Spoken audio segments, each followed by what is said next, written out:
Two girls, one podcast, and their unsolicited opinions. Plug in your headphones or find a private space because this content is not safe for work. Welcome to On Her Bookshelf. Welcome back, Bookshelf Besties. I'm Kristie. And I'm Julia. And this week, we are actually talking about our April. It's our April book club pick, which was Rein Me In by Kayla Grosse. So, I don't know, I feel like we were vibing just a cowboy romance. I had never read a cowboy romance before.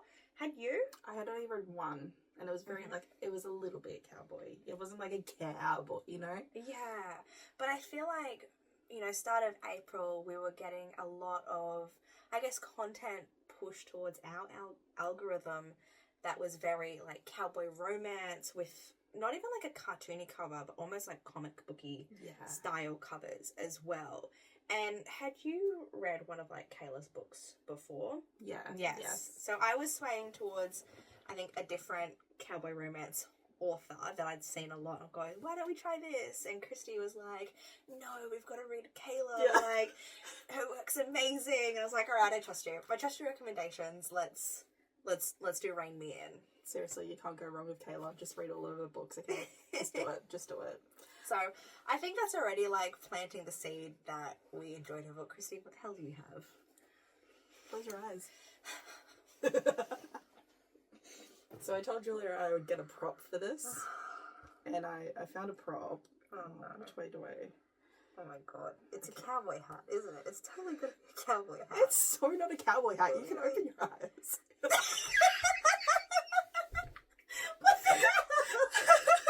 It's so not a cowboy hat. It's not. It's a cowgirl hat. Okay. It's a very bedazzled cowgirl hat. Yeehaw.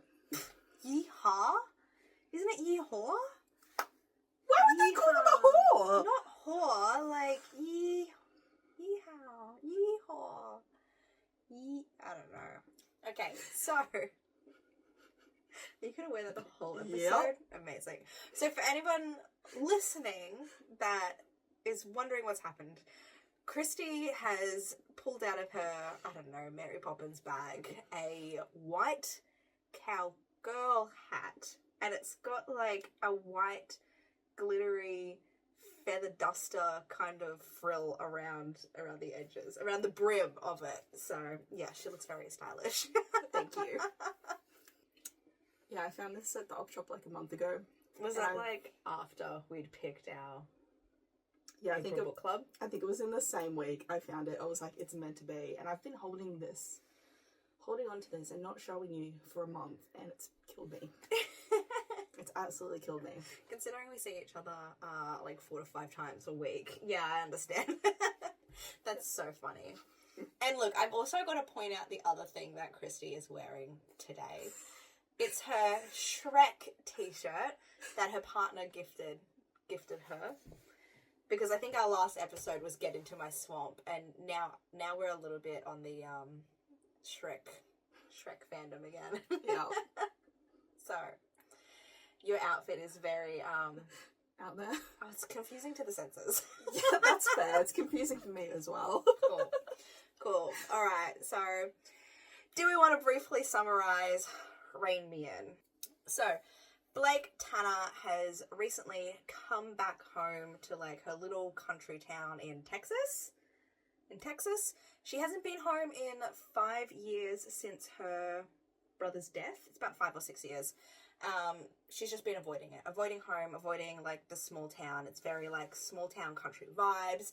And anyways, within the first month of her being back, she gets essentially wrangled into a mechanical bull, riding a mechanical bull to raise money for a family farm nearby hers that isn't doing so well, but the whole town got together. And anyways, she rides the bull. Turns out she's a pro when it comes to barrel racing and stuff like that. And she essentially hates on the guy that made her do that, but he's all swooning for her. And it's essentially a romance that he has to build her trust to get her to fall in love with him when he's head over heels for her. It's a great story. It's a lot of cowboy shit. All I can picture is the jeans and the butts and the cowboy boots. Say less. Say less. How was that? I think I went over 30 seconds, I but think whatever. it's pretty on the ball. Okay, cool. And you got most of it. So Okay, cool. I feel like I really got the start of it, and then like, that's right, this is a romance. Cool. So, what did you rate it? 5 stars. And spice? Because we did have a few little spicy scenes in here. I think I only did 4. Because it's fucking spicy, but it's not like filthy, you know? Yeah. I rated this 4 stars. I went back and forth a lot on, is it a 5 star, is it a 4 star? And I even considered, like, is it a 4.5 star? But I settled on a 4 star. Okay. And I think that's just, like, I still absolutely loved the book. I'm definitely going to read, like, book 2 when it comes out. But yeah, it just wasn't quite 5 star for me. But that's fine. 4 stars still an amazing review. Yeah. And I gave it a 3 for spice. Because I think for me, it was more of a plot-driven story than it was, like, the spicy scenes. And yes, we still had some, like, really hot moments, but I felt they were quite tame compared to a lot of stuff we've read recently. Especially recently. So, yeah, 4 stars for overall rating and 3 for spice for me. That's a good rating. Yeah. Do we want to go into tropes? Ooh, okay. Well, obviously cowboy romance. Your brother's best friend. True! Gavin was best friends with her brother that passed away. Yes. It's actually a slight age gap romance as well, where she is older than him. Reverse age gap. Curvy female main character. So we also had mental health rep, and he falls first. Yeah, true. So we had some really, I guess, nice tropes overall. And a lot of ones that I haven't really read recently or at all. Like, I don't know, it's been a while since I definitely read where the female main character was older than the male main character. And I also haven't done, like, you know, brothers, like, best friend as well. So we had a few kind of, like, yeah, fun tropes in there for me. It was good. Yeah. It's really good. Though in saying that, the brother's best friend one, like, yes, it was obviously there, but I think the important thing to touch on is the brother had actually, like, her brother had passed away in a horse riding accident several years prior, and it is, like, a very, like, strong theme throughout the entire book. And that's why I feel like, yes, I love the brother's best friend, but at the same time it didn't hit, like, as hard as it could have, because we didn't have the brother there going, like, no, you can't fuck my sister and things like that. Yeah. I get you. You get what I mean? You. Yeah, so I think I would like to read A Brother's Best Friend, where the brother is obviously very protective of his sister. I got some recommendations for you. I guess, like, we should probably also talk about how just it might be a little bit triggering for some. True. Just, it is a little bit graphic when it comes to how he died. Yes. She does witness it, the sister, and her trying to deal with it. So it's such a big part of her, I guess, story. Yeah, and her healing journey as well. But also the people around her. So it is a little bit, it does touch home. It does make you feel a lot of things. I cried a little bit reading this book. But just check your triggers. Yeah, and also Gavin, our main male character, he had also lost his father a few months prior due to a heart attack. So yes, we do have some sensitive topics when it comes to, like, close family members having passed, you know, recently and in the last few years. And yeah, and if that isn't for you, or it might be triggering for you, then yeah, keep an eye on yourself. Like, your mental health comes first, always. Yeah. You were mentioning before about the barrel racing. So Blake was an up and coming, she was famous in the town and surrounding barrel racer. This was her career, this was, you know, gonna be her thing. She was the what do you call it? The star of the town, I guess. Yeah. I think it was, like, briefly mentioned as well. She had, okay, the only reason we know these facts is because Gavin, our main male character, had memorized them, and when he's trying to get her to go on the mechanical bull, he's, like, spitting out all these facts. So she'd actually won, like, $1 million in, like, prize money because of the barrel racing. She traveled, like, certain parts of the world. Yeah. And I believe they also show some of her old races in like the pubs around town as just like replays as well. Like that's how proud of her that they are. And I think it also highlights just that small town spirit as well. Like it was a big vibe that I got off while reading this book. It's very like the parents are like huge, like they play huge roles in the story. Like normally a lot of books I read, the parents are only like side characters. They might have like one sentence where, oh, I need to call my mom, you know. Yeah. But in these ones, the parents play a huge role.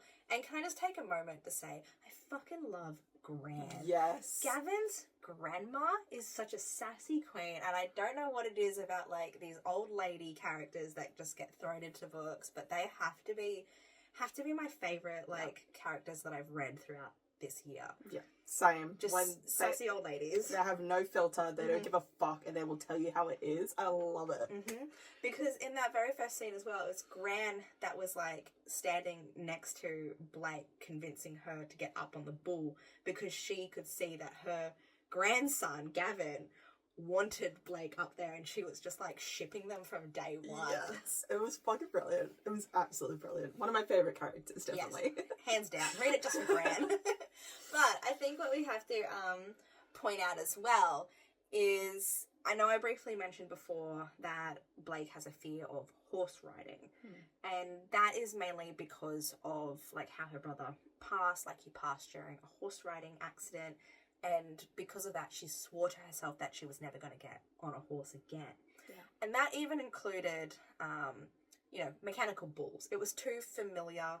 She's got a lot of trauma that she hasn't handled. She hasn't allowed herself to process it properly or mourn. She hasn't spoken to a therapist. So there's, a lot of, I guess, unresolved history that's preventing her from doing something that she loves and something that she's really fucking good at as well. And that was the other thing. It was also like a punishment to herself. Yes. Like, she can't have that joy of riding horses that she felt because her brother can't do that anymore. Yeah. And I know I briefly mentioned before as well, but Gavin is obviously the one that gets her up on the mechanical bull. Since his dad passed, he is now like the man of the farm. The farm is now his, and it causes like a little bit of tension between him and his younger brother, which we should point out, the younger brother is the focus of book 2. And we do get quite a few little trickles of a girl being mentioned that he's seen, but it's like a side thing. It only comes up a few times. So we only know like little bits and pieces about this city girl who I think she plays some form of like musical instrument, and he's interested in her, but that's all we really know about her. And this is why I'm so interested in reading book 2.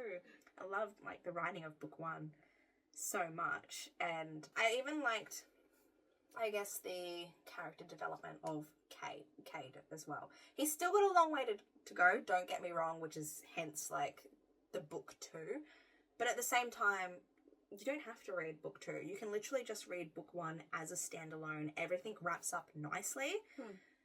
And it just wraps up nicely in the fact that, if you want to read book 2, you can, but you don't have to understand, like, the overall story and romance between, like, Blake and Gavin. Like, that wrapped up beautifully in the end. Yeah. But anyways, I've gone off on, like, 3 or 4 separate tangents since I started this sentence. Because the thing that I really liked about the romance between Blake and Gavin is that Gavin has to fucking work for it. Yeah. Because that he kind of forced Blake's hand into jumping on this mechanical bull. Like, I think we got to highlight, like, the whole town was there this night.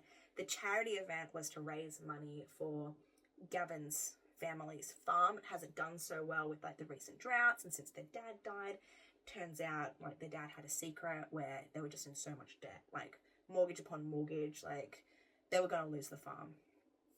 So the charity event was, like, to raise money to try and help them through, but Gavin had been keeping the secret, like, to himself. Nobody really knows, like, how much trouble that farm is in except for Gavin. It's all on his shoulders. Yes, and anyways, Blake gets out, rides the bull, and the whole point of like this charity event and riding the bulls is that people could then place bets on whoever is riding the bull, whether it was a girl, whether it was a guy, and the highest bid before they fell off the bull would win a date with that person. And Gavin actually started betting on Blake. Like, he wanted this date with her. He like manipulated this situation to get Blake on the bull just so that he could bet on her. But he doesn't even win in the end. It's his boss, which is the bartender, and also a hilarious character as well, that gets the date. And it goes for like $1,000. Like, she's the highest like bid on woman that night. And yeah, because of that and because of the situation that Gavin forced her into, Blake fucking hates Gavin. She is seething. She is seeing red. She wants to murder this guy. And I fucking lived for it. I absolutely lived for how much she hated him and hated that she wanted him. Yes, because that was the other thing. Like, she actually like acknowledged often in her thoughts like how sexy and attractive he was, but then she was like, no, like, this guy's a prick. Yeah, like he's fuck such an this guy. asshole. Oh, I thought that was great. And I don't know, it really just made them falling for each other feel very natural. Like, yes, it was a small town. They kind of ran into each other often, and she hated every time that they ran into each other. And he was like, yes, now's my chance to like apologize, and I want to make it up to her, and maybe I can actually get a date with her. And it was just so funny. I loved it. It was so good. But yeah, and as unlikely friendship, I guess from her side, that, no, put the hat back on. Okay. I guess it's like unlikely friendship from like Blake's side in, I guess, allowing herself to be friends with Gavin. He ended up being the best thing for her when it came to like her healing journey. So I loved it. Me too. God, and when they finally came together, it was hot. Oh my god, yes. Oh boy. He had a filthy mouth. We need to make a bingo card just for every time you say he has a filthy mouth. Yes. With him helping Blake on her healing journey, she in turn is also helping him. Like, he also has this burden on his shoulders. He feels like he has to hold this in because he doesn't want to tarnish his dad's image. And he doesn't want to put that stress on his mum, brother, and gran. Yeah, that's it. Doesn't want to like ruin their memory of their dad. So he does end up confiding in Blake what's going on and how bad it is. Like, they're gonna lose the farm. And, you know, at this time they're actually already come together. They're, you know, a solid team, I guess. Yeah, like the relationship's still fresh. Very much in like the honeymoon phase, but you can just tell that They're meant to be. it works. And like with what you're saying, it's not just like Blake and Gavin working together to figure out to save his farm. It's her dad that suggests the idea that, you know, maybe they could turn the ranch into a dude farm. Or a dude ranch. And, you know, like, Blake's so stumped on, but how is it all going to get financed? Like, turning that farm into a dude ranch is going to cost a lot of money.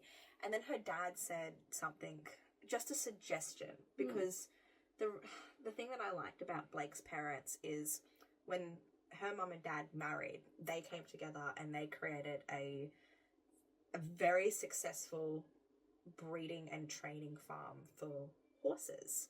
And I think this is what the dad was like trying to subtly suggest about the dude ranch. He said something like, there's different ways to get money other than just banks. Yeah, so she ends up suggesting the idea to Gavin and offering to invest her winnings, I guess, into this farm to help get it up and running and help them get back on their feet. Yeah, and I thought the moment was absolutely beautiful. And even like her saying, you don't need to pay me back straight away. I'm not giving you the money. I'll treat this as like an investment. Yeah. But, you know, once the farm starts like making money and the dude ranch starts making money, then you can. Like, she wanted to premise that I'm not buying your farm. That's what it was. She was not buying the farm. She was investing in it and its future. It also caused a few issues between Gavin and Cade because Cade discovered Blake and Gavin's plans before Gavin had a chance to, I guess, open up to the family about all the issues and the plan to save it. And Cade hasn't been handling, like, their father's death very well. He's got a bit of a drinking problem at the moment. And that's why I'm also keep saying, like, I'm very interested to read book 2 because I'm quite invested in Cade and his story, and I want to see his personal growth and his transformation shine. And I want to see him happy. Same. He's such a little baby. Yes. So yeah, that caused, like, a few issues and a lot of dramas. And I guess in, like, books like this, I know I always point out, I'm like, what is going to be, like, the catalyst? Like, what is the story? What bad event is going to happen that's going to impact these main characters? And Cade storms out in the middle of the night, like, drunk, gets on a quad bike and, like, rides off. And as it turns out, Blake is the only one that hears him leave because it's, like, the middle of the night. Like, it's past midnight. It starts storming. She couldn't get a quad bike to ride. It actually forces her to get on a horse and chase after him. And Blake is, like, terrified that, you know, the same thing's going to happen to Cade that happened to her brother. Yeah. And as it turns out, Cade does get into an accident, but thankfully, because Blake was there, she's able to save him.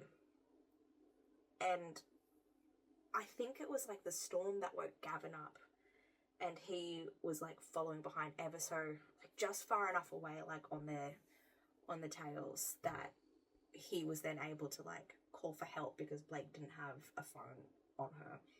So it was, like, it was quite confronting in the sense that Blake had to overcome a lot in that moment to save Cade. But the healing that, like, happened after, and, like, Cade actually looks to Blake as, like, a sister now, and, you know, was all on board with helping, like, the Dude Ranch after that because he realized how much of, like, a dick that he'd been. He really wasn't listening to, like, the whole story and only hearing what he wanted to hear, I kind of felt as well. Yeah. And I think something we forgot to talk about the Dude Ranch and why the Dude Ranch is going to be so successful. But the brothers are so charismatic. Yeah. So charismatic. Because they, like, work night shifts at a bar.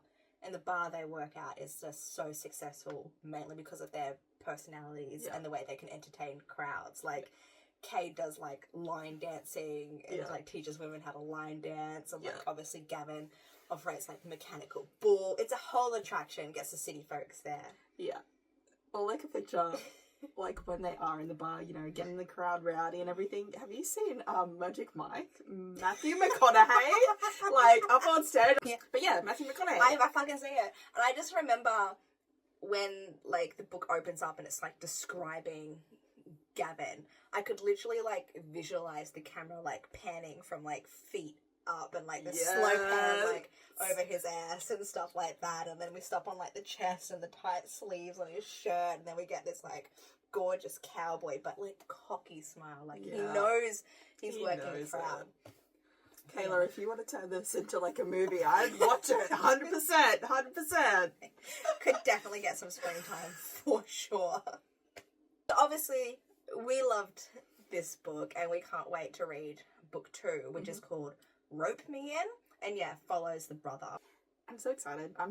And there was also, like, little hints throughout the first book about what Cade is into. Oh, yes! He's into rope, hence the name of the book, and I am interested. I'm here for that because we did have a lot of spicy scenes between, like, Gavin and Blake, but it still felt tame. Yeah. Like, they were hot, but it was tame. Yeah. It's just a little romance, you know? Yeah.